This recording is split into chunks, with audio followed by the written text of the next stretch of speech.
Welcome back. It's Tim and Julie Harris, and thank the good Lord that it's Friday because Julie and I get to talk about whatever the heck we want to talk about. That's right.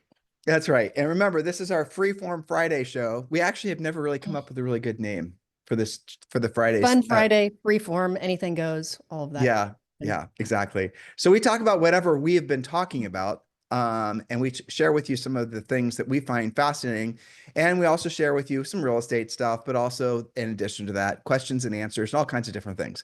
So interestingly enough, Fridays have become these podcasts have become some of our most, I think, positive feedback to podcasts.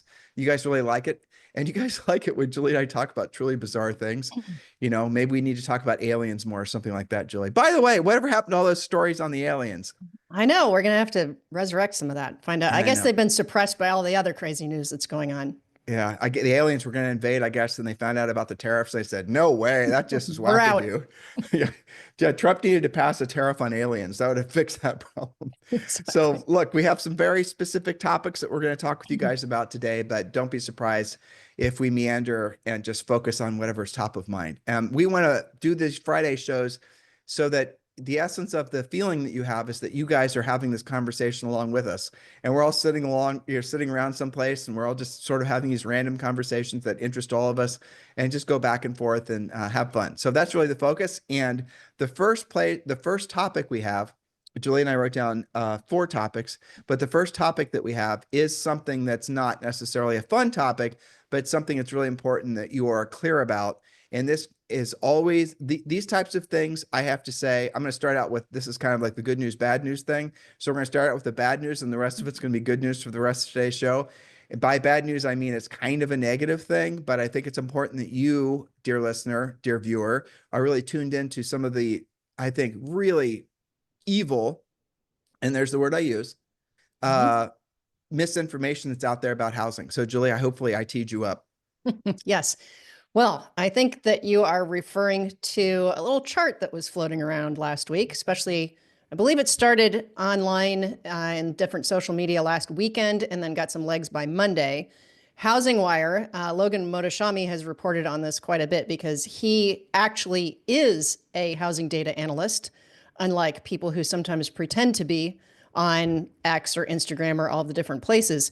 And the chart, and you guys can see it on Housing Wire. I don't think we can post it, but there's a chart on Housing Wire that made it look like foreclosures were just absolutely spiking. It looked Julie, crazy, right? You stepped over a couple important details. Housing Wire was calling out the article that was floating around on the internet as a lie. Okay, Yes. Housing Wire was not the bad guy here. No, Housing Wire was they were the good calling guy. it out. Right. That's And right. the chart was from Freddie Mac, and the chart was reporting on delinquencies of multifamily. And we don't really focus a lot on multifamily and commercial. So let me just make sure you have all the facts down. Right. And so the chart did show that the expected delinquencies and the current delinquencies for multifamily is starting to go up because of the fact that a lot of those owners, when you buy a multifamily, Freddie Mac is going to do a lot of financing, Fannie and Freddie for those, or ensuring the financing in essence. But the loans, the nature of the loans are short term. They're, 525s, 3-year, that type of thing. And so most of those loans are coming due in environments where the interest rates are higher, and they're worried that the equity situation in a lot of those properties isn't what people were expecting it to be, and they can't refinance it, or they can't make the cash flow work with current rental rates, all things that will lead to defaults. So, hey, opportunity. If you're looking to buy some multifamilies, wait until the second half of the year because it looks like there's going to be a lot going for sale. So there, I teed you up. Yes. So everything that you just said highlights the fact that this chart that somebody was posting, trying to make it seem like single family homes were having this crazy spike in foreclosure or pre-foreclosure. Everything you said is true. However, did you also know that even though it is in the multifamily, and in this case, because I looked it up, that the multifamily in this case is 5-family or larger, right? Just so that everybody understands what we're talking about. That's a completely different type of loan. These are not single family mortgages. But all of that even said, only 1% of those are in foreclosure. Did you know that? Yeah, I know. I didn't know that. That's interesting. But the article, what it did, guys, the reason it's evil is it showed this chart, and then it said single family residential. This was on Twitter and the socials. So someone literally took the chart, Yeah, from Freddie Mac showing the essentially the increasing default rate for multifamilies, and then wrote an article expecting the readers not to pay attention to the chart saying multifamily, and wrote an article that said single family. They were clearly knowingly lying. And clearly. I'm only going to guess that they were doing it because there are so many of these little bridge troll types out there that are feverishly looking for some market reversal, not for the sake that they can sell digital products to agents that are going to essentially be, oh, you got to put your, pay $300 and you can put your name on these REO list companies and all this Of type of course. stuff. So if you follow the breadcrumbs, and we have before, you'll see there's different iterations of this misinformation that comes out pretty much on the regular. And it always roots back to like 5 or 6 different guys that are always trying to essentially sell stuff that's not going to be practical, because Julie's about to give us some more statistics, I can tell. Well, yes, exactly. They're alarmists. They're trying to sell you something. They like the attention that it creates online, all that kind of thing. And related to that, because I did go down that rabbit hole, Of course you did. finding like to what extent this was crazy. The other thing, if you look at, so two things. One is if you look at the actual chart, and again, you can find it online, but it's right there on Housing Wire. A lot of them listen to Housing Wire and go there as well. There's a tiny little white bar that says for multifamily. So it does clearly say that, but it's not the headline. You have to use your own brain and look and do your own research. Now, related to this, the other reason that they stated these fear-mongering types that the world might be coming to an end, especially in California, is that there are 4,100 homeowners with mortgages that were affected by the wildfires who are now in default. Now, that may be true. However, did you know that, guess what? There's this thing called forbearances that people discovered during COVID, and there are already set up bank relief programs with Bank of America, Citi, Chase, US Bank, Wells Fargo, all the big guys that offer 90-day forbearance for wildfire affected customers with no late fees and no credit reporting. Some, like Chase, for example, if you have a Chase mortgage, and I'm doing a shout out especially to our California clients, I've got a couple of coaching clients that have been very much affected with their prospects, their leads, their listings. In some cases, Chase has already said that they might extend it 12 months in increments. And Fannie and Freddie have said they will give up to 12 months if their property or their income was impacted. So maybe their property wasn't, but their job was. So Fannie and Freddie said, let's see, no late fees, no foreclosure risk during that period. FHA and HUD have weighed in the same thing. Even the state of California has a new assembly bill that mandates 360 days of forbearance. So there's that. Now, if you are a real estate agent who is selling real estate in these affected areas, or maybe you personally were affected, you do have to apply for all of these things. You do have to actually But talk to your lender or Julie, advise your clients. if your Yeah. house is burned down, a forbearance doesn't mean You a still buck. owe a mortgage. Yeah, but so what you just the example you're using for people that had wildfires, that's not going to make a hell beans difference, because at the end of the day, there's no house. So Well, that's going to but there is potentially missed mortgage payments. What I'm saying is, yes, that's what you're saying is true, which means that no, the world isn't coming to an end because of that. But you're using that as an example, and you said wildfire. So, in case somebody's trying to string these thoughts together, the fact is that these forbearance programs are in place everywhere in the country. That's a point she's trying to make. So, why are we talking about all this? It's because basically somebody tried to stir the pot about the real estate market going into some sort of housing crash. And it's a complete lie. That's it. That's it. That's the end of the story. And then Julie was starting to get into some details on, the percent of people that are actually in defaults at like a record low. It's basically nothing. It's nothing. And even if there were an increase, there's so many programs that the government's offering through Fannie and Freddie that's going to make it so that pretty much even if there were a regionalized housing, crash, the people there's not going to be a big massive foreclosures. I'll say this, there'll never be another big massive foreclosures, because 90% of all mortgages are controlled by Fannie and Freddie. And if you right now, dear listener, or one of your clients can't make a mortgage payment for whatever reason, like Julie just said, you call up your lender and they'll give you a forbearance. And the fire thing is going to be a completely different can of worms. Unfortunately, I have no idea what the resolution to all of that's going to be, but Julie, let's move on. So let's talk next about the stock market. So the tariffs are something that had an adverse effect on the stock market. And if you read mainstream media, all of it's talking about how doom and gloom the stock market is, tariffs bad, orange man bad, just bad, bad, bad, bad, bad. Okay. But here's what's interesting. The 10-year went down, mortgage interest rates went down, the Fed's going to have to lower interest rates themselves. You're going to, and at the same time, we've seen an uptick, significant uptick in the number of homes for sale. And as the 10-year fell, as mortgage interest rates fall, now all the analysts are predicting that there's going to be an increase in home sales. So before you decide to jump into the deep end of the politicized news, you should be thinking about what truly the full 360 on that bit of information is going to be. Because just because there might be an economic slowdown because of tariffs, A, it doesn't last forever, and B, it doesn't affect everyone equally. Julie and I have been married for 34 years this year, and we've been on this planet for combined of 109 years. I don't know how many recessions we've been through. And I'm telling you, the effect of a recession differs depending on you. And you guys are selling real estate, and you are selling real estate, and you will get paid whether the values are going up or whether the values are going down, whether the market is slow, whether the market is hot. You don't just make money when the market's going one direction. Again, go you for having gotten a real estate license, Julie. Well, that's true. And typically in recessions, the interest rates on mortgages do come down. They're trying to stimulate the economy again. That's good for all of you listening. And keep in mind, too, this year is not exactly like last year. The first quarter started to look like it was going to be suppressed sales again, and it was lower. But there's a major difference that you don't often hear reported, and that is new purchase applications for normal single family, which is what most of our listeners deal with day in and day out. And that was happening even when rates were between 6.5 and 7, which was very different than last year. That was happening with lower inventory. We're starting to get more inventory as we get into the spring market. So if we do go into recession and rates come down even more as they get closer to 6, it's all good news. You've got stuff to sell, the builders are building, and rates are coming down. So in some sense, recession may actually be good for the housing market. Would you agree with that?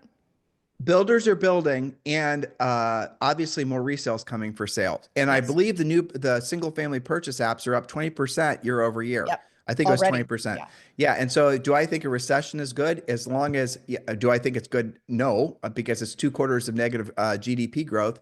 But do I But good think, for housing in a sense because of the rates.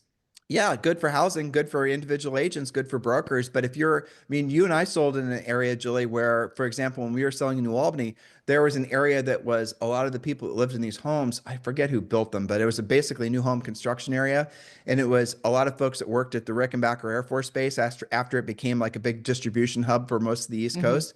And Rickenbacker got decommissioned, or I don't remember the whole thing, but essentially that whole entire neighborhood, which was 90% employees that, were living there and working there, they were without jobs. And so they all had to sell their homes, and it wasn't that far away from New Albany. So you had this area that was in a housing depression right next door to New Albany, effectively, that was a half hour away, that was having a housing boom. So if you're selling in this area where there's a depression or a recession, well, that's not good for you. So the moral of the story is if you are in a market like that and you do start to see an adverse effect that's happening, go to a market, it might be down the road, that's going to be, obviously offer plentiful opportunity. So just because, don't get sucked into the doom and gloom. Don't allow your potential to be politicized or to be controlled by, really whatever the mainstream media is trying to have you believe, or even podcasts and whatever. Do your own homework. That way you can think clearly. Because remember, at the end of the day, I said this a second ago, you're selling something that everybody needs no matter what direction the economy is going. That's pretty incredible because there's not very many other industries like that.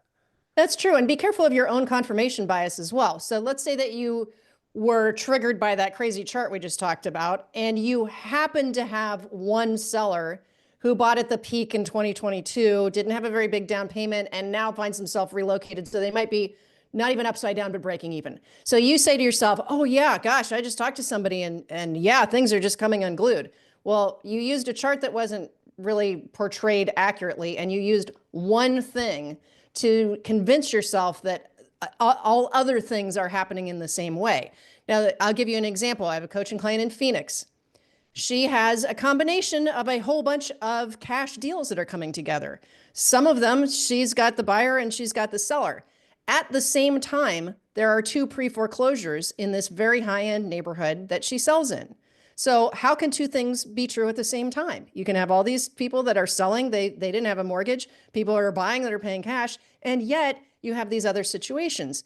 So you have to take everything as a case-by-case scenario and not try and make these broad forecasts. And I think that because especially during COVID, the country kind of moved in lockstep. Like everybody was having multiple offers. Everybody had lack of inventory. There was FOMO everywhere. For 2 or 3 years, we all got used to everything acting the same all the time. And your example about like the base that was changed and people lost their jobs in this town, but not in this town. So adjust accordingly and make sure you're staying on top of your own local facts. Set up your Google alerts, use your AI, read your NAR reports, read your relocation, set that up, know what's being built and what's not being built. Well, you can have even a really healthy market. Overall, the economy in your local market's fantastic, but Yeah. you've got a bunch of, ferocious builders that move in, these big national builders, and Mhm. every, cornfield around you now becomes a new Yeah. subdivision. That's going to create a bit of a housing recession for you, despite the fact that everything else is really, unless you're realizing, hey, you know what? I can go make money doing new construction. By the way, listen to our past podcasts and join Premier Coaching to learn more about that.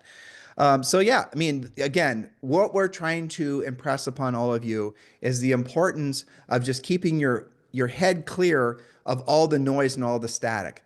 Because Julie and I did 3 podcasts on this. If you you guys should Google make housing great again. So if you did, the only results that come up are what Julie and I have been the content that we created over the last month. But you should go and listen to those past podcasts, or if you're over on YouTube, listen to them because I think, very, detailed lay out the reasons why we believe we're in the beginning stages of what's going to be a 25-year housing boom. If you want me to give you the cliff notes for all of it, here it is. We are experiencing a 25-year housing boom because of demographics, because the amount of demand is going to outstrip the supply of homes by a huge margin for a long period of time.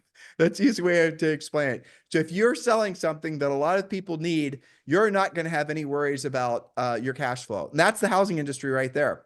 And we also projected out using AI to figure out, based on the amount of homes that are being built, the amount of homes that have to be built, the number of the increasing demand, all the things. And this was another thing everyone's been saying, and they were so freaking wrong. And Julie and I said this. We've been saying, oh, COVID's going to make, a big mass agent exodus. Oh, this is going to cause a bunch of agents to quit. This is going to cause a bunch of agents to quit. And Julie and I were like, all these people that are predicting there's going to be a bunch of agents leaving the industry haven't been in the industry for very long, or they wouldn't be saying that. Because real estate is, you get a real estate license when the economy is bad to make ends meet. You get a real estate license when the economy is good, because everyone and your friend is buying and selling real estate, and you have FOMO, so you get a license because you want to get into it too, and you want to quit your normal job. In other words, everyone wants to get into real estate at all times, and that's what you see when you go back and look in history. There's not been a major agent exodus, and there's not been all these things that people say, most of which are absolutely 100% wrong. And I still don't know. Maybe they just don't know what they're saying is not true. Truthfully, I think most people, just like that, dumpster fire article we were talking, where the person intentionally tried to mislead people to think that multifamily defaults is going to equal residential defaults. Personally, I think that people a lot of times do it because they're just trying to get attention. They're just desperately trying to get clicks. They're trying to, have people talk about them. Their egos desperately want to feel important. And others of them are then trying to sell some dubious product at the back end of it. Otherwise, I don't know why they're doing it. It's just bizarre to me, honestly. It's attention mongering. I see it on other social media too, where somebody will post like some crazy speculation because of Trump's tariffs, all the housing market is going to crash. How do you plan on making money? Like, who posts that? I left one last week because I thought it was going to be good, and it acted like it was a mastermind and it had nothing to do with anything good. So anyway, I wanted to give a quick shout out because you were talking about new construction a minute ago as part of the reason that we're seeing this new 25-year housing boom is that the builders are adding inventory. We're up 12% for the year. And I got a great message. I think she copied you too, from Sue Romans, who says, thanks, Tim and Julie. Again, Sue's been a longtime client and listener. So she said, thanks, Tim and Julie. Your current podcast on new construction is spot on. We've been writing and losing in competitive markets offers to purchase with very picky buyers, and they're now under contract for a move-in ready home closing in 24 days. Buyers are getting 1% less interest rate. They're going to close at 5.99% fixed for 30 years. And the builder is paying the remainder of their lease. That's something to negotiate. Isn't that interesting? 10 months of lease that they got baked in. We are a protected full buyer commission plus transaction fee. Our buyers are thrilled. Oh, and the home was not on the MLS.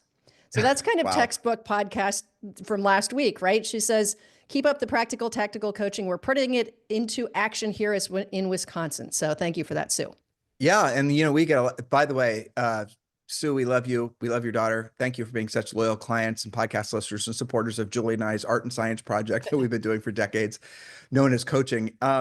Yes. And thank you for we get a lot of really positive, wonderful comments, and we don't say publicly thank you, but we always respond privately. If you ever want to send Julie and I a message or give us a show idea or suggestion, you can do it one of two ways. You can just go over to Instagram and direct message us, or you can text me at 512-758-0206. 512-758-0206. All right, Julie, I'm trying to keep the pacing up here so we can cover a lot of ground, because there's a lot of topics we're going to talk about. Sure. By the way, you remember we talked about last night when we were talking about the effect of why essentially influence versus When people's we're talking desire. about podcasts? No. When we were talking What? last night about people, well, I guess we're going to talk about it. All right. So evolutionarily, okay, Mm-hmm. we Mm-hmm. for the longest period of times, humans were never there. We are nomadic. And so remember now, so we are only able to basically, we weren't wealth gatherers. We weren't buying, because we were nomadic, we were going from one place to the other, following the weather, following the herds, doing what, people do. And so the only possessions we had were the possessions that were on our backs. The only possessions we had were the things we could carry. So during a vast majority of all human existence, we were hunter-gatherers, and we were not looking to amass material things. Let's just leave it at that. I'm sure that, more status, you had maybe the bigger fur coat you were allowed to have, or Cooler whatever. cave, Exactly, Yeah. the cooler cave. But the thing I came across, which I thought was really fascinating, was that if you think about, and this is a question that you and I have asked forever, but I never ever was able to close the loop on it. Now I am. It was years ago. I was on a, what was it? Clubhouse. And I asked the question, if you had to choose between being rich and being famous, what would you choose? And I want you listeners to go through this thought process yourself. If you have to choose between being rich and being famous, then what would you choose? Now, I've asked that question of podcast listeners and coaching clients for a long time, because it is fascinating. But what happened next was something I'll never forget. There was a guy that chimed in, and he had a high level of familiarity with us. I think I knew who he was. I'm not sure. I'm guessing by his voice and that he was probably in his 60s or his 70s, and his references too. When I tell you guys the story, you'll understand. So he then started to tell all the listeners, and there was probably 700 or 800 people on this clubhouse, how his whole life story. He said, in my 20s, and he had sold real estate the whole time. He said, in my 20s, he said, and he's in retrospect, looking back, and I wanted to be famous. He said, I wouldn't have framed it like that, but that's what I did. And here's what I did. And he rattled off all the things he did. He had a moving truck. He had bus benches. He spent all of what would have been his profit to basically become more famous. And he said, what was mad, and this is him saying this. This isn't me interpreting what he's saying, right? I'm trying to remember this exactly like he described it, or exactly like he told his story. So he said, when I was younger, I wanted to be famous. And he said, I spent all of my money. And he said, that was when I was in my 20s. It was all about recognition. It was all about, people knowing who I was. It was very important to me. And he said, as I got into my 30s, I felt the same way. But he said, as I got into my mid 30s, my late 30s, I started to feel a different way. And it's so fascinating. I'm literally hearing his voice in my head. And then he said, as I got into my 40s, I started regretting my behavior that from 20 years prior, when I wanted to be famous. And then he said, now then he talked about his 50. Then he like fast forward it. And then in my 50s, I definitely regretted ever having sought fame. And then, then he didn't say what his age was, but this is the reason I think he was in his 60s or 70s. And then he said, now I wish I would have focused on being rich. And so you guys see what he said?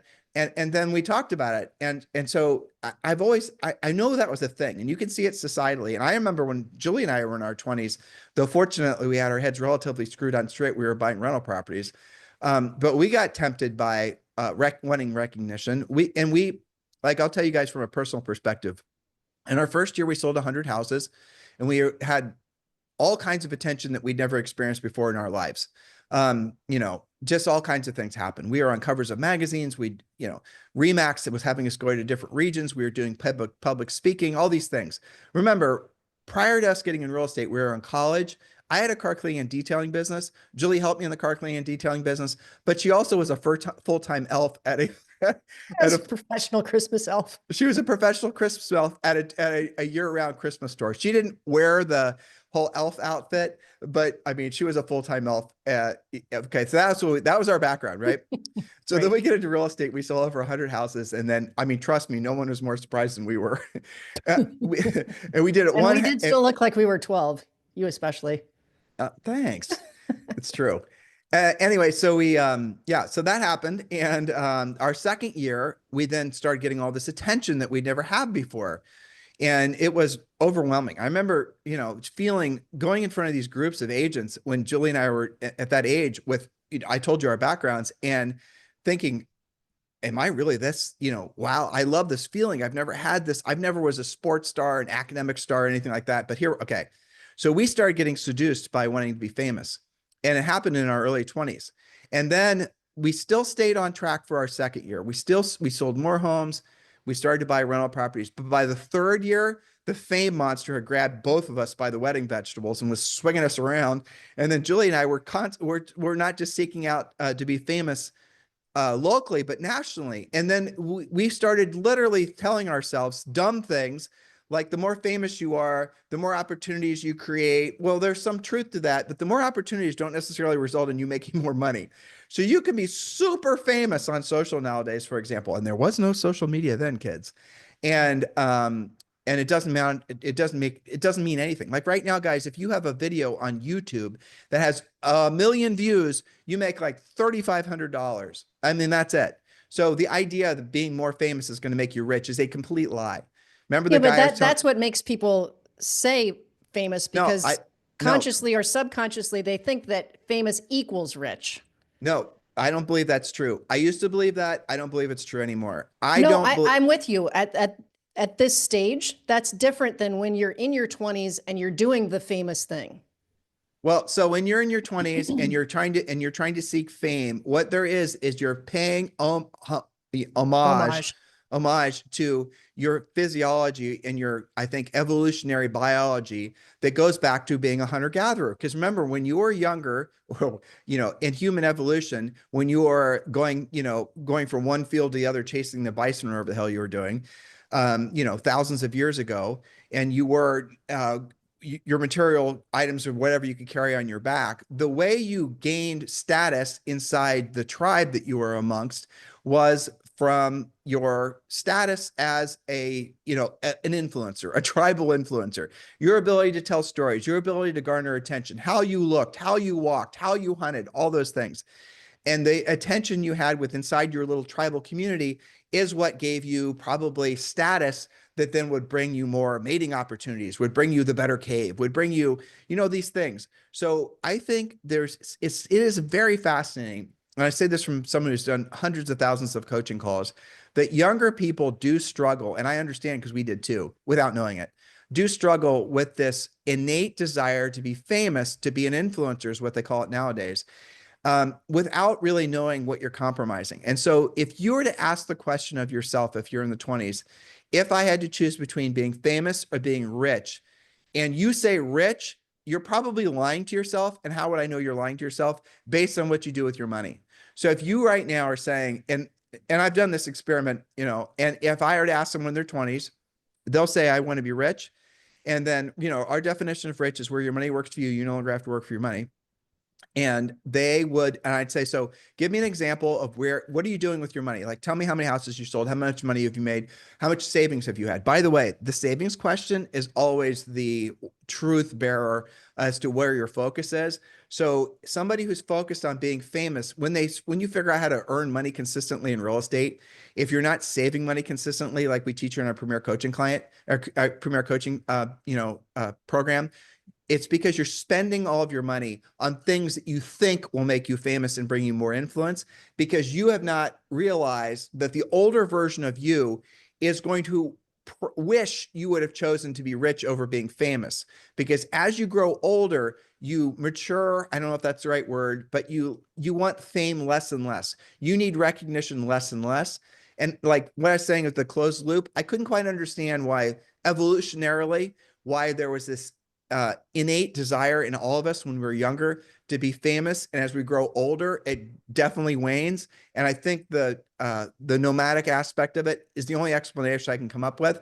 But how do you guys make this practical for you? You got to be making a damn decision. That's the bottom line. You have to decide right now that the businesses that you're building are going to be based on profit, not just based on more sales volume, not based on more sales units, not based on becoming more famous, because the fame doesn't pay the bills. The fame doesn't, might get recognized. People, you might have 1 billion followers and all the rest of it, but it doesn't mean you can monetize it. And the older you get, the less you'll find that attractive, and the more you'll wish you would have been building a business around that profit. You think, well, the more famous I am, the more leads I'll generate. Like, Julie, you and I've done this a million times. You will have a conversation with somebody, and we'll, and this is somebody who's marketing based, they're passive lead generation based. So what are you planning on doing? I'm going to do all this marketing, all this advertising. I'm going to do all this, da, da, da. So what are you trying to accomplish? Well, I want to be an influencer. Or they won't say it like that. They'll say, well, I want to be, the most dumb, if they're, being honest, I want to be the most recognized agent in my marketplace. I want to be the mayor of my town and whatever it is. Okay, well, why? You keep on asking questions, right? And then they'll say, well, I want to, I think that should generate leads for me. Oh, okay. So you're going through all this, spending all this money. You're gambling that all this fame seeking, influence seeking, whatever the hell you want to call it, is going to generate leads for you. That's what you're after? Okay, good. So why do you want leads? And they're going to say, well, leads, duh, Tim, don't you know? Leads are where the transactions come from. Okay, so what you're saying is you're doing all of this because you want to do real estate transactions, you want to make money. Is that true? Well, yeah, why the hell's would I do all this? Okay, so if you're just after doing real estate transactions and helping people making money and building a business that has a high net profit margin, why don't you just go directly after expired listings? Huh? Why don't you call the people that already have their hands in their air in their marketplace saying, hello, I want to sell my house. Why are you going through all these added steps and trying to become this influencer, trying to do all this stuff? Why don't you just literally go after the people in your marketplace? In every single marketplace, there's thousands of expired sellers. And just as an example, right? We teach you guys 20 different ways, 20 different sources of free leads to go after. And why don't you just call them? Why don't you just proactively lead generate? I mean, I just don't understand. I mean, you think like, well, I'm going to do all this passive lead generation. It's going to build this big cacophony of lead generation for me that's going to go into the future and all this. People have been saying this forever. To what ends? Well, I want to create leads. To what ends? Well, I want to call them because I want them to call me, because when they call me, I have to work less hard and they already know me and they have this high level of familiarity with me. Okay, it's to what ends? Well, I want to do real estate transactions. Oh, so you want to do real estate transactions? Why don't you just call the people that have their hands in the air saying they want to do real estate deals? Why are you going through all these filtering? Why are you doing all this work? Well, don't I have to be famous to do real estate transactions? No. And here's the thing. The older you get, the more you'll realize this. And it's a Charlie Munger quote. It's so true. Don't try to be famous yourself. Try to make your work famous. So like I was thinking, how do I explain that? Because I was thinking about talking with you guys about this last night when I was talking to Julie. And I was thinking, well, if you're like, for example, let's just say you're a really, really good heart surgeon and you're the best heart surgeon in the world. Julie, do you remember the heart surgeon that we used to have as a detail customer in Columbus? Charlie was his first name. I don't remember his last name. I can't remember his last name right now either, but I know who you're talking about. Yeah. So he was, I remember, he just called me up. He had an NSX, an original NSX. I remember. Yep. Yeah. And he had an NSX. He wanted me to take care of it for him. And I did. This is back when I was like in high school and into college. And I did. I don't remember his last name though. He just had me call him Charlie. But I remember telling other doctors, I'm doing, there's this doctor named Charlie. I guess he's a heart surgeon. He's got, oh, you're detailing cars for Charlie. He's like, and people started telling me how famous this guy was as a heart surgeon. But I thought I remembered that he was famous for the work he was doing as a heart surgeon. He wasn't famous as an individual or a person. And matter of fact, he wanted to be, he didn't want people to, he had this big property he didn't want a bunch of neighbors. He wanted to be left alone. So he's an example. He wasn't trying to be famous himself. He was trying to make his work famous. And Charlie Munger says, don't seek fame for your business. Make your work, the results you get for that's famous. So you go and do business with him because he's going to do a great job as a heart surgeon. You don't go do business with him because he's famous, right? Now you're thinking, well, that kind of sounds confusing. It doesn't, because what he sought was becoming the best heart surgeon he possibly could. He wasn't seeking being famous. It's a Yeah. different pathway. So he was playing a different game. Like when Julie and I, we're doing our best to help you guys understand, is everybody else wants you to play a game of seeking fame and seeking influence. We want you to play a game of building a business that you'll be proud of for decades to come, generations to come, that produces lots of net profit, so you can be rich where your money works for you and you no longer have to work for your money. We're teaching you, hopefully, a different game than what everybody else is teaching. Julie, does that all this make sense? Yeah, absolutely. I was researching something there. There's actually a Bible verse that says, therefore, encourage one another and build each other up, just as the fact that you are doing. And this, I don't have the exact, let me get back to the Zoom here. I don't have the exact part. There was something that said, and I'm not great at chapter and verse Bible. I'm working on that. But there's something it sounds something like, if you're doing it for yourself, you're aspirational, but if you're doing it for others, like doing good work, you're inspirational. And that's how you know if you're doing good work, is that your North Star is the work, not yourself. Yeah, that's good. And it is, so now with that said, Julie, I'd like to move topics and talk about podcasting. Sure. Is this a good time in your mind? Yeah. I mean, we always, I always go to like tactical, practical. What should somebody do with that big conversation? I'm about to talk. That's the reason I'm going to go. Sure. Okay. So if you guys aren't listening, there's a great podcast called All In. I'm not going to say it's one of my top 10, probably it's 10 called now. The All In Podcast. Yep. The All In Podcast, but they had a midweek podcast about podcasting last week, and I thought was kind of interesting. And so I'm going to tie some things together based on what I just said. And then Julie and I are going to talk about podcasting. So we do believe that all of you guys should have a podcast. And we do believe, now you're saying, Tim, what the hell are you talking about? That's passive lead generation, because here's why. Here's what you should do. And I'm going to give you the exact recipe for it. And we talked about this a lot. And if I forget any of the steps, Julie, make sure you tell me, okay? Sure. All right. We think all of you should start a podcast urgently. And I'm going to give you the steps, so write this down. Number one, you should name your podcast. You should micro focus your podcast on your particular neighborhood or community. If you go too big, it's not going to have the same power. You'll understand when I drill down. So like if Julie and I were still in New Albany, Ohio, and we are in the New Albany, Ohio Country Club, New Albany, Ohio, big, New Albany Country Club, small. If we are starting a podcast, we would do New Albany Country Club, not New Albany, Ohio. Because what we want is we want to have a very small niche that we could build a moat around and become the go-to podcast for people that are aspirationally want to live there, or people that already live there. That's what we would do. You guys should think about doing the same thing. So choose a community where the sale price is high. Choose a community where the transactional volume is high. Move-ins, move-outs, people moving up, people moving down. Don't choose some area with essentially there's nobody cares people about. Stay forever. Exactly. All right, make sure you're choosing a neighborhood that's not becoming passe. Neighborhood communities become passe. It could become passe because the architectural style, because just all these things. So choose wisely, number one. Number two, like when you're getting it started, I'm not going to tell you guys our name for the podcast that we're thinking about doing, but yeah, I will. What the hell? So we're actually thinking about experimenting with this. And the first time that Julie and I pulled up to the gates of the community that we live in. And remember, we're poor people from Ohio. So just keep this in mind when you think I'm bragging. I am not. I'm just telling a story. So we live at a Ritz-Carlton community in Dorado, Puerto Rico. Just saying it still makes me blush, even though we've lived here for 6 years. Exactly. True. It does. I'm blushing. All right. So we moved here, and I remember it was a perilous journey to get here, but just literally, but months of research and work and effort and planning and moving and packing and all that. Exactly. We had to sell our cows. I mean, we were in Austin. We had to sell 2 cows and our chickens and all the chickens. All the chickens, yeah.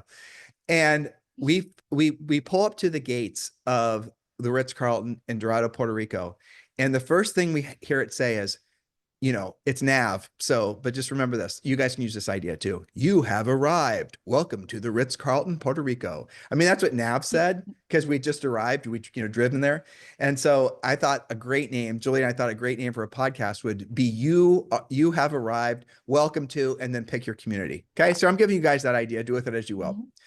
All right. So how are you going to come up with, so what's the format of your podcast? The frequency matters. So you want to do it. I'll get into the technical aspects. It's way easier than you guys think. You get yourself a simple mic. You use Zoom. You use the camera on your computer. You use a headset so you can listen, everything. Not expensive. None of this stuff is expensive. If you guys are interested, Julie and I'll post links. Use Zoom. The video quality is not the best, but it's going to be as best as it needs to be. So just remembering, passing all this along. Now, how are you going to do this? I started out today's show telling you guys, giving you a suggestion, knowing that we are going to talk about this, that when we do these Friday shows in particular, we want you to feel like you're sitting around a table with us and you're participating in a conversation. And if you've been listening to podcasts for a long period of time, like Julie and I have, you'll notice that the best podcasts are the ones that are the least formal. So if you think podcasts have to have perfect lights and perfect video and perfect, it doesn't. Podcasting now is transforming the way that information is being disseminated in more meaningful ways than truthfully I ever would have possibly imagined. And anything and I want you to think about what I'm saying, the media sources that have proven out to be the least trustworthy are the ones that are the most formally presented. So the old 1950s, 60s, 70s, 80s style of somebody sitting there with a tie on in front of a perfect set with all this shit, people sort of, I think, have learned not to trust those sources of information, no matter what side of the political aisle you're on. Subconsciously, people are rejecting those sources, or at least taking them with a grain of salt. At least I think people under 60 or maybe even 50 are now being very skeptical about those more traditional sources of media. Okay. And so people are finding that if you're listening to a podcast, and Julie and I listen to podcasts all the time, a lot of you guys do too, or watching a podcast on YouTube or whatever, that the podcasts that are the least formal, I mean, look how we're dressed, are the ones that people are listening to the most. And the ones that are also the least polished, like Julie keeps on going off camera to clear her throat. Those two, I mean, we don't do any edits to our podcast. You guys probably know that. If there's a dog that's going to bark, I just heard a leaf blower. If a kid screams, it's going to be on the podcast. People love that. And so I'm giving you permission not to overly worried about the quality of your presentation. This is the reason I'm telling you this. All right. How do you come up with topics? You're going to go to ChatGPT or Grok, and you're going to ask it to research to find out if they have a ChatGPT or Grok or both do this research for you. You're going to, here, I'm just going to give you the overarching ideas. You're going to want to ask it, what are the topic? Okay. So first of all, form an avatar or form your ideal listener. How you know what your ideal listener is you're going to want to define what the neighborhood looks like. So if you're selling in New Albany, Ohio, I can tell you the average age. I can tell you the average education level. I can tell you how many hours they work a week, how many kids they have on average, the whole thing. You want to gather all this information. You want to feed it to AI, and you want to have AI make for you it's not really an avatar. It's basically your target customer, your target listener, because you want to always have that benchmark of who you're creating your content for. And then you, again, use Grok or AI chat, and then ask it, okay, so let's say you create these ideal customers, man and a woman, married, have 2.5 kids, have a golden retriever, whatever it is, and they live in New Albany, Ohio. Okay, where are they? And then you need to build out, what are their fears? What are their aspirations? What are they worried about? What do they talk about at night? Ask it, the AI, all these questions. What do they listen to? What do they watch? What are their favorite movies? Where do they vacation? What are they aspirational for? What kind of cars do they drive? You want to have, and you'll know this because you live in this community and you're probably like all these people as well. But what I'm trying to get you to do is really have the AI start learning, you're learning and it's learning who your potential podcast listener is going to be. So you're going to define all of this, and then you're going to then, after you have this perfect profile of who you're targeting, then you're going to ask the AI. Now it knows your community, it knows your customer, your ideal listener, and then you're going to ask it to come up with, based on its research it's already done. You couldn't have done this 12 months ago because there was no AI, but now you can. What are those? What should be my top? What should be my first 10 podcasts be about? I want my podcast to be 30 minutes. I want it to be, maybe it's just you talking, or maybe it's you and somebody else. It doesn't matter. And maybe it's going to be you interviewing somebody, whatever. Ask it what, based on the profile that it just built for your target listener, ask it what it thinks you should be doing the podcast on. And it'll give you great topics. And then you say, okay, and then you have to tell it what to do. Okay, really drill down on these topics. And I want you to research based on the podcast that you told me that my target listener is also going to be listening to, and the views and the videos and the movies and whatever. I want you to tell me, based on what you know, their hopes and dreams, their aspirations, their fears, I want you to tell me what the topics should be. And then I want you to go in there and research what the real estate market's like. Because don't make your podcast all about real estate. No one wants to hear all about real estate. Divide it into 12, maybe 4 sections. The first is going to be highlights from the community. The second, you and AI create the outline for every one of your podcasts. And then have it define what the topics are that it has now determined. I feel bad calling it, Julie. Honestly, isn't that weird? I know. So, but have it then write the outlines, it give you the topic ideas, and then you have 10 podcast outlines and descriptions made. And if you don't like them, go back and say, you can do better, do more research on this. And it's going to give you all the things that you're worried about. It's going to talk about the fact that your target customer wants to go to Italy, your target customer. So you want to talk about European travel, maybe a little bit. You want to interview somebody that just got back to Italy. It'll give you ideas. It gets the juices flowing. All right. You guys with me on this? So you have AI that's going to be able to do this level of market research that you never in a billion years would have been able to accomplish on your own. Next, how do you actually set it up? Now, this is where I know the rubber's going to meet the road, and a lot of you guys are going to get frustrated because it's going to seem like it's overly complicated for you to actually do this. So what I want you to do is I want you to go to, is it WeWork, Julie? Or is it Upwork? Upwork or WeWork? And look and put a posting there for somebody to be your podcast manager. And what you're going to want it to do, and the AI that's on the job posting platform will help you write the description, but you're going to have it write, is it Upwork? I think it's Upwork. It's Upwork.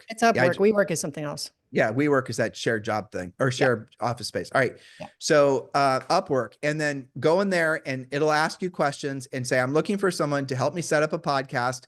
You'll have to ask AI, by the way, I need to get this podcast started. I need to write a job description for a person to manage all this, set up everything for me. I don't know anything about what I'm doing. Please write a complete checklist of what needs to happen. Ask Grok or Chat GPT. It'll create a list. And then when you're writing the job description in WeWork, Upwork, whatever it was, and just post that there. And then you'll have people that will bid on the job and help you set it up and give you pricing and all that. Yes, go ahead. How expensive would you estimate that type of job to be? You probably could get all this set up for maybe $200, maybe even cheap. Less. Yeah, cheap for somebody professional to do a good job for you. Yeah, and then what you do is you're going to want to. They're going to set up and I'm going to give you guys I did this for a new podcast that I started that has nothing to do with real estate. And I'm giving you guys can copy it. So then what you're going to do is you're going to once your YouTube and your iTunes and your Spotify and your your X and all the social profiles are set up, because your podcast is going to need social profiles everywhere. And then someone will set all of this for you. You don't have to do it yourself. I didn't do it myself. I told you how I did it. Copy what I did. And then you're going to have the thumbnail art created. And again, I'm about to give you guys an example of what I did a month ago, and I'll tell you what it came as a result.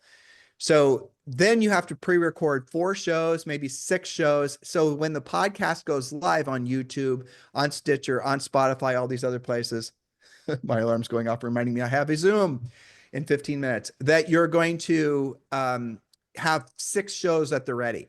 So you're going to launch with 6 shows, and then you're going to basically release it to the wilds. And then what you do is you're going to target market into your community, New Albany, Ohio Country Club. Remember, we were talking about niching it.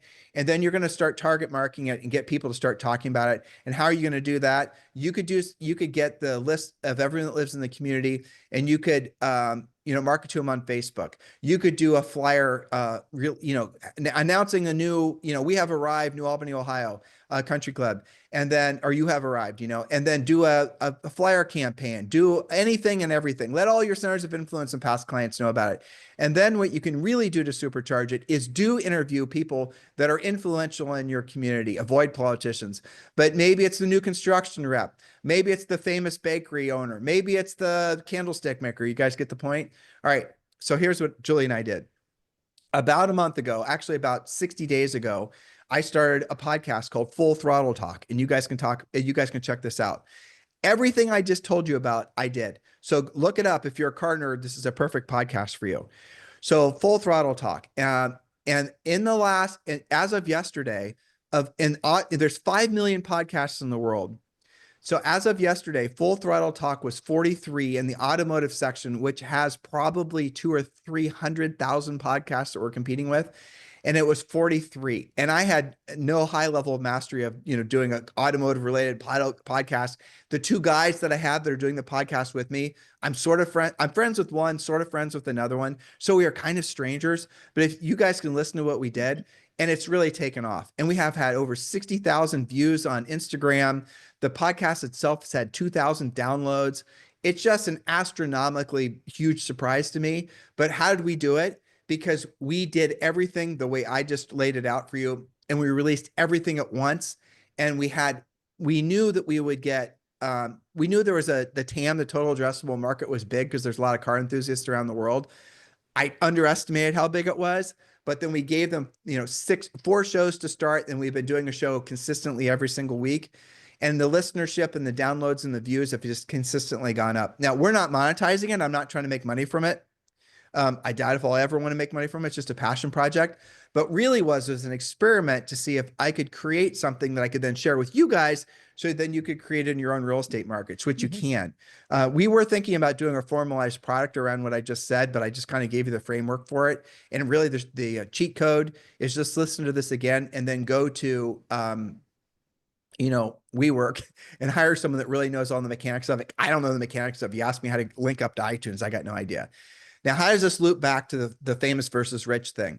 Because ultimately what a podcast does, if you do it the way I prescribed, which is you in your real authentic voice, like it makes me laugh inside when someone says, you guys are just like you are on your podcast. Right. What? Okay. What'd you expect us to be? Exactly. That's what you should be. Just be yourself, being yourself. Because what will happen is over time, like I can tell you, coaching clients, our best coaching clients are the ones that have been listening to us for the podcast for the longest period of time. Always. Yeah. And because they know what we're all about. They have been sitting around this table with us mentally and emotionally for thousands of podcasts, hopefully not that many before they decide to join Premier Coaching. Hopefully it's more like 3 or 4. But in some cases, I've had people that said they've listened to us for years before they joined coaching because they were maybe experimenting with some other things or trying to decide how serious they wanted to be, or whatever their excuse was.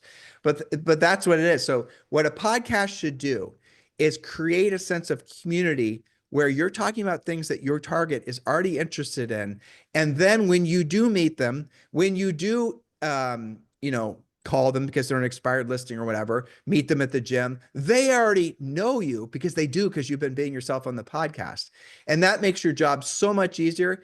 That is different than doing marketing, advertising, and branding. That is different than a tsunami of TikTok videos of you eating your lunch or you doing some, crazy dance, because what you've done is you've gone to the next level. So like as a rule, one podcast listener is worth like 100 YouTube views. On one podcast download is worth like 100 YouTube views. It's worth like 500 Instagram views. It's worth like 1,000 TikTok views. So but those other things funnel those people back to listening to podcasts. So on Full Throttle Talk, we've had like 2,000 downloads, but I promise you those 2,000 people are loyal and they're going to be listening back.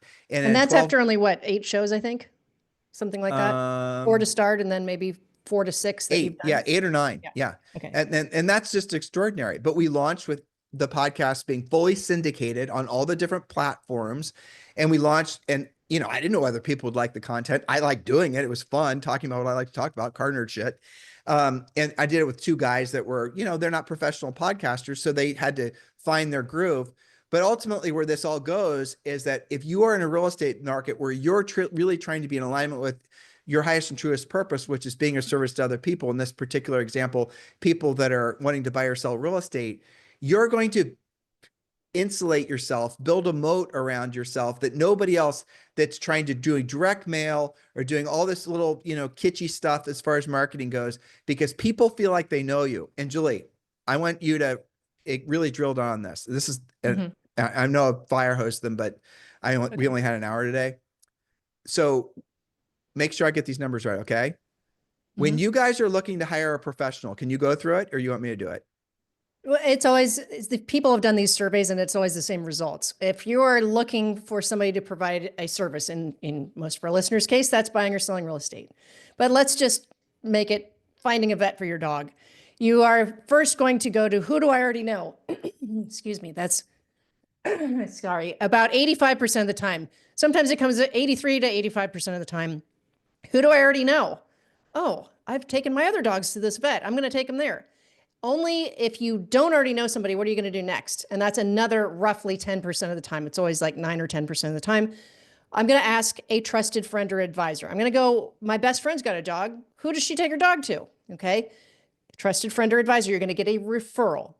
Only at that last 5 or 6% that's left, would you even consider responding to a postcard, an ad, a video, something that pops up on your screen? And even then, you're probably going to look at, if you go to that resort, because your friend doesn't have any, maybe they hate their vet, so you're not going to use that referral. I'm going to go there, but I'm probably going to look at 3 or 4 of those things. I'm not even just going to respond to that one postcard. So in other words, you better be the person that they already know, love, and trust, or that their trusted friend or advisor knows, loves, and trusts, because you're not going to get it from a random marketing, advertising, or branding. Is that So what you less than want to 10, talk about? Yep, you did. And thank you. Less than 10% of all the folks out there that are going to do business with you are going to do it as a result of any kind of marketing and advertising and branding. And guys, the word branding and advertising, they're conflated. People are trying to say, oh no, branding's not marketing, or branding's not advertising. It's something completely different. It's how the people think, or how they feel when they think of you. Okay, what?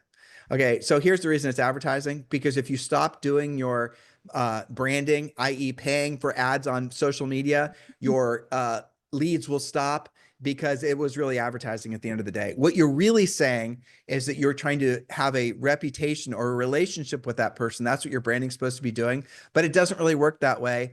That's the reason that we're suggesting that all of you do podcasts. And how do you actually get benefit from that, other than the fact that people don't worry about getting direct benefit from it, but you do and can suggest that if anybody's looking forward to know what the home is worth in this market, that you'd be more than happy to do a CMA, and just lightly put it out there. That's right. And remember too, that when somebody goes to your podcast, they're very clearly listening to your podcast because they want to listen to you. They want to listen to what you have to say. If I go to TikTok or Instagram, I might just want 5 minutes of entertainment and watch cat videos. I mean, I learned this morning that otters have a little pocket under their armpit where they keep a rock. Sometimes they keep that rock their entire lives. Why? Because they use that to crack open oysters. They want to always have it. Great oyster comes by, you don't want to have to search for a rock. I learned that from Instagram, okay? I wasn't looking for, I just wanted, you just pass by. When somebody goes to a podcast, if they listen to our real estate podcast, which is about real estate 4 out of 5 days of the week, we warned you this was Friday, then you're going to get hopefully at least one actionable, practical, tactical thing that will change your business this week. You're going there for that purpose versus randomly seeing somebody's branding walk by. But what we're hoping they understand is that when people are going to listen to your podcast, you cannot make it Julie Harris Realtor. You cannot make it Julie Harris Real Estate Show. Value. You have to, don't even make it anything about real estate. It's presented, the host is, but don't make it about, because you're only going to attract it. And people have these preconceived notions about what they're going to hear if it's a real estate podcast. So make it about the community. You hear like what's happening in your community. What's being built in that big field that I keep on passing by and there's no sign, but there's all this equipment. What's going on with that? What are the best restaurants? Where, I was searching for Dorado, what people who live here search for. It's how bad are the hurricanes? Because, the news has made it sound like we're flattened all the time. How about are the hurricanes? What are the best restaurants? Golf was a big one. And homes for sale and leases. Those Well, were the top. you'll know what people are interested in. You don't even have to guess by Yeah. doing the research through AI and have AI do all the research for For you. free. For Yeah. free. Right, exactly. And the only way you'd ever get this information is really trial and error. And most people can't last the amount of time it would take to trial and error out what the listeners would want to listen to. But if you did that and you just put the word out and people knew your podcast was a place where they could go and feel like they're having a safe conversation where they weren't going to get hammered over the head with, some real estate spiel, that you're going to not have commission breath, they're going to go back and they're going to listen. You're going to start forming a community. That way, when you come across, so going back to the statistics thing, so if someone's thinking about putting their house for sale, they're going to say, well, who do I already know that I've used in the past? That's going to be you because they feel like they already know you from your podcast. That's Right. not going to be you because they feel like they know you from your Instagram thing. That's a different type of relationship. And that's what's happening in social media that nobody is talking about. That's the reason that podcasting is accelerating away from all other forms of social media, if it is social media, because it is a carve out for high quality potential customers for you that you're not going to get for someone looking for an otter with a rock under their armpit type Right. content, right? Or the cat videos. You guys get the Yeah. difference? They're going to Someone's go gonna, to a podcast about your community because they're invested in the community. They're interested in the community. They right. want to know what's going They've on. Yeah. self-selected. And Yes, that's the point I was trying to make. Yeah. for them to listen long form to something, they've already determined that they like you, they like the content. And again, break it up, have AI help you, but break up your podcast into maybe 4 sections, not more than that, maybe only 3 sections. And then make one of the sections about real estate. Make it a safe place where they don't feel like they're going to get, like I said, no commission breath on your podcast. If you don't want to do your podcast by yourself, don't choose a mortgage or title because they might have a different mission. They're going to try to get mortgage and title business. Maybe choose someone who's in charge of the PTA. Maybe have like the easiest podcasts to do, and they're also the hardest podcasts to do. Personally, I wouldn't do what I'm about to say, but some of you might want to, is just do interview podcasts. The reason I don't like interview podcasts doing them is because you're making the guest the focus and you're not building a relationship with your viewer, your listeners, like what we're trying to get you guys to understand. So if you can find somebody that you are, how about this? Who's your friend in your neighborhood? Assuming you want to target your neighborhood, who's somebody that lives there that has a great personality. Maybe they never broadcasted before, but they tell great stories and they're fun to be around and they have social influence themselves. Maybe maybe by accident, they have social influence. Have that person as your co-host. It doesn't even have to be your co-host all the time. They can just be sporadically. This is up for you guys to create. But what we're here to express to you is there was, without a doubt, podcasting, we're just at the beginning stages of podcasting exploding. And I'm going to share this with you and then I got to go. Is podcasting also is not going to be relegated to the trash heap of ideas that were great yesterday that AI is going to quickly create with all of their forms of social media posts, social media videos, so short videos, reels, all the things. Those are going to be created, simulated at AI at a very high level. But podcasting, like what we're talking about, is not. So if you find your voice on podcasting, which all of you can, just pretend you're talking to your friends, you will find a ready, willing audience of people that will happily do business with you. And then when they think of doing a real estate deal, they're going to think of you. When you call them because it's an expired listing, they're going to think of you. You guys get it? We've just given you in an hour, I think, a lot of random thoughts, but those of you who are ready for the lesson, you're our people, we're your people. Do something with this information. So Julie, that's the wrap. I got to go to another Zoom. Yep, I know. All right, good. All right. Happy weekend, everybody. God bless you guys. Have a great weekend. We'll talk with you on Monday.